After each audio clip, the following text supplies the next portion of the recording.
আর মাছ এভাবে রান্না করে খেলে বারবার খেতে মন চাইবে।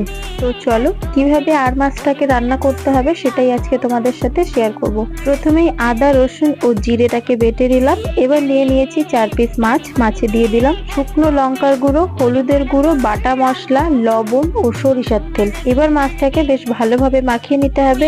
অন্যদিকে একটা কলা পাতাতে সরিষার তেল মাখিয়ে নিয়ে এবার এই মাখিয়ে রাখা মাছগুলোকে তেল মাখিয়ে নেওয়া কলা পাতার উপরে মাছগুলোকে সাজিয়ে দেবো।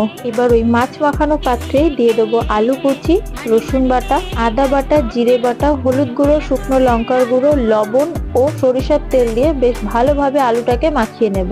এবার আলুটাকে মাছের চারপাশ থেকে দিয়ে দেবো ও থালাটাকে ধুয়ে সামান্য পরিমাণে জল দিয়ে দেবো। এবার কড়াইতে প্রথমে একটা কলা পাতার টুকরো বসিয়ে এই মাছ সহ কলা পাতাটাকে বসিয়ে দেবো ও ঢাকা দিয়ে ও পিঠটাকে রান্না করে নেব। এই একইভাবে অপর পিঠটা রান্না করে নিলে তৈরি হয়ে যাবে আর মাছের পাতুরি।